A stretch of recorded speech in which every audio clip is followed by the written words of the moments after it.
नमस्कार दोस्तों, busy training session में आपका स्वागत है।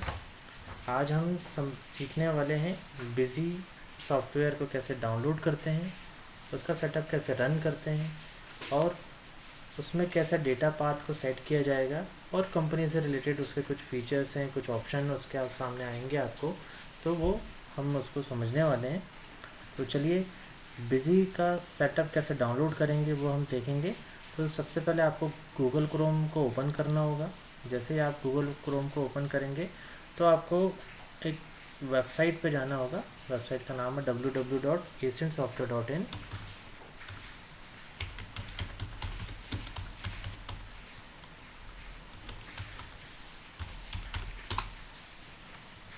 यहाँ जाने के बाद आपको डाउनलोड ऑप्शन मिलेगा। डाउनलोड में बिजी 21 लेटेस्ट रिलीज़ में क्लिक करना है आपको।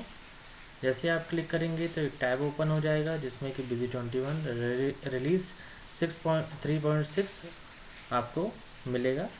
ये लेटेस्ट रिलीज़ है।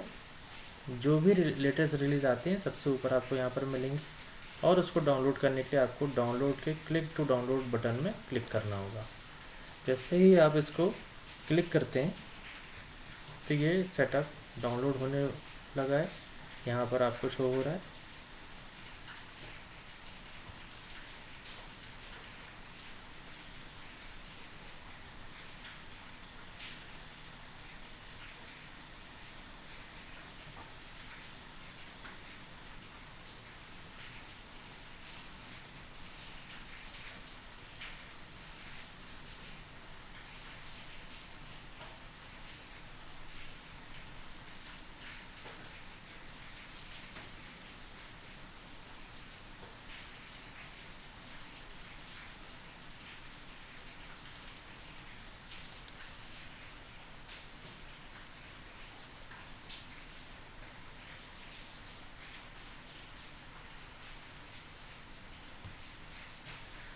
तो देखिए, ये सेटअप जो है डाउनलोड हो गया है और ये विनरार फॉर्मेट में डाउनलोड होता है। इसे ओपन करने के लिए आप यहाँ पर ये एरो में क्लिक कर सकते हैं।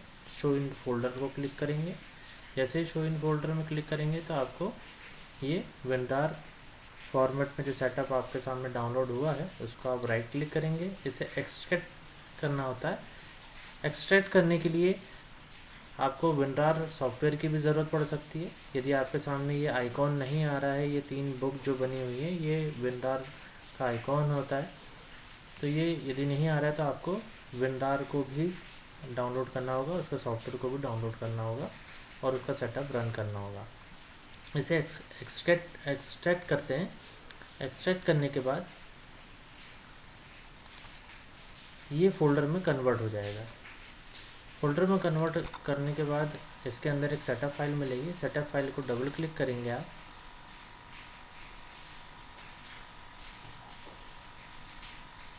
तो यहाँ पर ये सेटअप रन हो रहा है बिजी 3.6 का। यहाँ पर नेक्स्ट में आप क्लिक करेंगे। लाइसेंस एग्रीमेंट को आप एक्सेप्ट करेंगे। नेक्स्ट में क्लिक करेंगे। यहाँ पर आपके सामने इंस्टॉल बिजी 21 रिलीज 3.6 की पाथ शो हो रही है जो कि डिफ़ॉल्ट सेट रहती है सी ड्राइव पे। हम सी ड्राइव में इंस्टॉल नहीं करेंगे।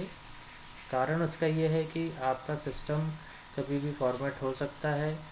सी ड्राइव में ऑपरेटिंग सिस्टम होता है, उसे फॉर्मेट करने की कभी कभी ज़रूरत पड़ती है। तो हमारा डेटा सी ड्राइव में यदि रहेगा तो वो हमारा डेटा लॉस होने के चांसेस ज़्यादा रहते हैं। इसीलिए हम सी ड्राइव की जगह उसको दूसरी ड्राइव में इंस्टॉल करेंगे। और उसे चेंज कैसे करेंगे, यहाँ पर चेंज की बटन में क्लिक करते हैं। यहाँ सी की जगह मैं डी करता हूँ क्योंकि मेरे पास सी और डी 2 ड्राइव है। यहाँ पर सी की जगह मैं डी ड्राइव सेलेक्ट करता हूँ और ओके में क्लिक करूँगा। तो यहाँ पर सी की जगह डी ड्राइव सेलेक्ट हो गई। नेक्स्ट में क्लिक करा, इंस्टॉल में क्लिक करा। जैसे मैं इंस्टॉल में क्लिक करूँगा तो मेरा सेटअप रन होने लगा है। बिजी 21 इंस्टॉल हो जाएगा।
तो ये देखिए ये सेटअप रन हो चुका है। यहाँ पर उसके बाद आपको फिनिश की बटन आएगी, इसमें आपको क्लिक करना है।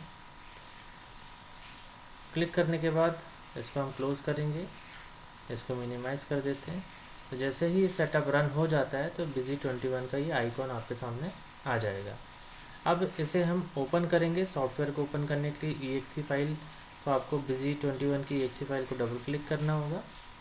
जैसे आप डबल क्लिक करेंगे तो यहाँ पर बिजी ओपन होने वाला है।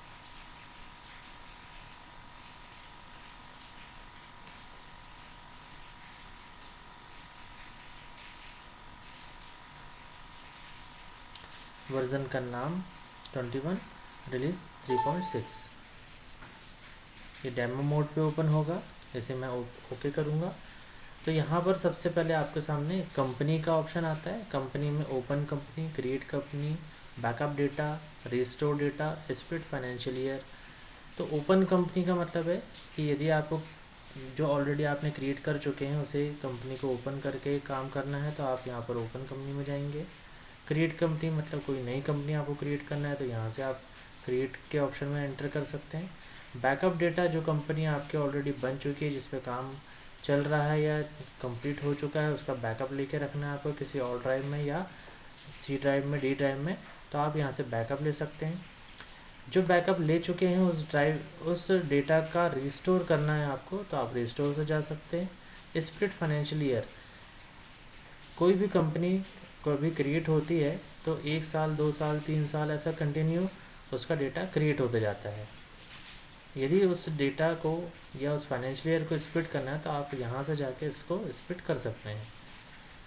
डिलीट कंपनी, यदि आपको कोई कंपनी को डिलीट करना है तो आप यहाँ से जाके डिलीट करेंगे। री इंडेक्स डेटाबेस, आपको डेटा को री इंडेक्स करना है, रिफ्रेश करना है तो आप यहाँ री इंडेक्स डेटाबेस में जाके आप उसको री इंडेक्स कर सकते हैं। Convert data to old structure, कोई पुराना वर्जन का डेटा यदि आपको busy21 में कन्वर्ट करना है तो आप यहाँ से जाके कर सकते हैं। सेट डेटा डायरेक्टरी, तो सेट डेटा डायरेक्टरी यहाँ से डिफ़ॉल्ट जो थी हमने डी ड्राइव में इंस्टॉल किया था सॉफ्टवेयर को, तो यहाँ पर दिख रहा है डी busy डेटा, यहाँ पर आपका डेटा सेव हो रहा है। Select busy model, select busy model मैंने आपको बताया था फर्स्ट वीडियो में कि बिजी के 3 एडिशन होते हैं, एक बेसिक, दूसरा स्टैंडर्ड, तीसरा एंटरप्राइजेस। तो बेसिक में कौन कौन से फीचर होते हैं वो आपको यहाँ पर लिखे दिख रहे हैं। स्टैंडर्ड फीचर में बेसिक के पूरे फीचर और उसके बाद sales, purchase order quotation, purchase order processing, point of sale, कितने फीचर जो हैं इसमें ऐड हो जाते हैं स्टैंडर्ड फीचर में। और एंटरप्राइजेस फीचर में स्टैंडर्ड एडिशन के सारे फीचर और उसके अलावा payroll, indent management, voucher master approval, branch wise rate of tax, price of item, inquiry support management, इतने फीचर आपको एंटरप्राइजेस मॉड्यूल में मिलते हैं। इसके बाद डेटाबेस टाइप, यहाँ से एक्सेस फॉर्मेट में आपको डेटा बनाना है या MS SQL में बनाना है। आपका जो लाइसेंस परचेज़ किया है वो सिंगल यूज़र लिया है, डुअल यूज़र लिया है या मल्टी यूज़र लिया है, तो यहाँ से आपको ये सेलेक्ट करके सेव बटन में क्लिक करना होता है। लाइसेंस मैनेजमेंट में जाएंगे आप, तो जब आप लाइसेंस परचेज़ कर लेते हैं तो उसको रजिस्ट्रेशन करने के लिए आपको सॉफ्ट लॉक रजिस्ट्रेशन में क्लिक करना होगा। यहाँ पर आपको सीरियल नंबर और जो एक्टिवेशन की मिलती है और आपकी जो फॉर्म की डिटेल होती है वो आप यहाँ पर फिलअप करते हैं। जनरेट सिस्टम इन्फॉर्मेशन, यहाँ से आप अपने सिस्टम की इंफॉर्मेशन को जनरेट कर सकते हैं। रीवैलिडेट सॉफ्ट लॉक लाइसेंस, आप अपने सॉफ्ट लॉक लाइसेंस को रीवैलिडेट करना चाहते हैं तो आप यहाँ से रीवैलिडेट कर सकते हैं। Get soft lock licence file, जब आप लाइसेंस परचेज़ करते हैं तो आपके busy फोल्डर के अंदर एक फ़ाइल को पेस्ट करना होता है जिससे कि आपका लाइसेंस एक्टिव हो जाता है। यदि वो फाइल आपको नहीं मिल रही है या करप्ट हो गई है या फ्रेश फाइल लेनी है तो आप यहाँ से गेट सॉफ्ट लॉक लाइसेंस में जाने के बाद अपना ID पासवर्ड डालते हैं तो आपके मेल ID पे ये वही लाइसेंस फाइल फिर से की आ जाती है। गेट सॉफ्ट लॉक एक्टिवेशन की, जो एक्टिवेशन की ज़रूरत पड़ती है रीएक्टिवेशन करने के लिए भी, तो उसको आप प्रोसेस वही है, यहाँ पर जाने के बाद ID पासवर्ड डालते हैं तो आपको एक्टिवेशन की भी मिल जाती है। Change soft lock email ID and password, यदि आपका कोई ईमेल आईडी आपको चेंज करना है या पासवर्ड चेंज करना है तो आप यहाँ से जाके उसको चेंज कर सकते हैं। Surrender soft lock licence, licence जो है बिजी का, ये दो मोड पे आता है, एक सॉफ्ट लॉक होता है, एक हार्ड लॉक होता है। सॉफ्ट लॉक का मतलब ये होता है कि एक सिस्टम में परमानेंट इंस्टॉल हो गया, एक्टिव हो गया। और हार्ड लॉक का मतलब होता है कि आपको एक पेन ड्राइव जैसे एक डोंगल प्रोवाइड किया जाता है, जिससे कि आप अपना बिजी का सेटअप किसी भी सिस्टम में रन करने के बाद उस डोंगल को लगाएंगे तो वो बिजी सॉफ्टवेयर वहाँ पर रन होने लगेगा। तो यहाँ पर यदि आपका सॉफ्ट लॉक लाइसेंस है, उसे सरेंडर करना है, किसी दूसरे पीसी में शिफ्ट करना है, तो आपको यहाँ से सरेंडर करना पड़ेगा उस लाइसेंस को। आईडी पासवर्ड डालेंगे तो यहाँ से ये लाइसेंस सरेंडर हो जाएगा और दूसरे सिस्टम में जाके रीएक्टिवेट हो जाएगा। इसके बाद यहाँ डोंगल से रिलेटेड कुछ ऑप्शन दिए हुए हैं, अपग्रेड करना है डोंगल को, या सिग्नेचर फाइल को अपग्रेड करना है, अपडेट करना है, या डोंगल का रजिस्ट्रेशन को अपडेट करना है डिटेल को, या 18 to 21 में अपग्रेड करना है आपके डोंगल को, तो यहाँ से जाके आप अपग्रेड कर सकते हैं। ट्रेनिंग एंड हेल्प वीडियोस दिए हुए हैं, यहाँ पर एंटर करने के बाद आपको ट्रेनिंग और हेल्प से वीडियो आपको मिल जाएंगे। चेक बिजी अपडेट में जाएंगे आप, तो यहाँ पर आपको एक अपडेट फाइल डाउनलोड कर सकते हैं। जैसे आपका पुराना वर्जन है या ये तो लेटेस्ट वर्जन है, पुराना वर्जन यदि होता तो यहाँ से आप अपडेट फाइल को डाउनलोड करके यहीं से रन करके आप रिलीज 3.6 में अपडेट कर सकते थे। डाउनलोड बिजी एजेंट, ये एक ऐप है, एप्लीकेशन है, जिसे डाउनलोड करने के बाद आप ऑटो बैकअप और भी बहुत सारे फीचर्स हैं, इसे आप रन कर सकते हैं। रिमोट सपोर्ट सॉफ्टवेयर, इसमें एक ऑप्शन दिया हुआ है रिमोट सॉफ्टवेयर सपोर्ट का। जब कभी आपको सपोर्ट की ज़रूरत होती है तो आपके पास कुछ ना कुछ रिमोट एक्सेस के सॉफ्टवेयर होना चाहिए। अब यदि आप गूगल में सर्च करते हैं, यदि वहाँ नहीं मिल रहे हैं तो आप यहाँ से डायरेक्ट डाउनलोड कर सकते हैं। जैसे TeamViewer 9 अदर सॉफ्टवेयर में जाने के बाद अदर सॉफ्टवेयर आप डाउनलोड कर सकते हैं, जैसे कि AnyDesk हो गया, TeamViewer पोर्टेबल, यहाँ से आप क्लिक करके डाउनलोड कर सकते हैं और सपोर्ट ले सकते हैं। एग्जिट बटन में क्लिक करेंगे तो यहाँ से आप बिजी से बाहर आ जाएंगे। तो आज के लिए इतना ही। नेक्स्ट वीडियो को देखने के लिए सब्सक्राइब करें। धन्यवाद।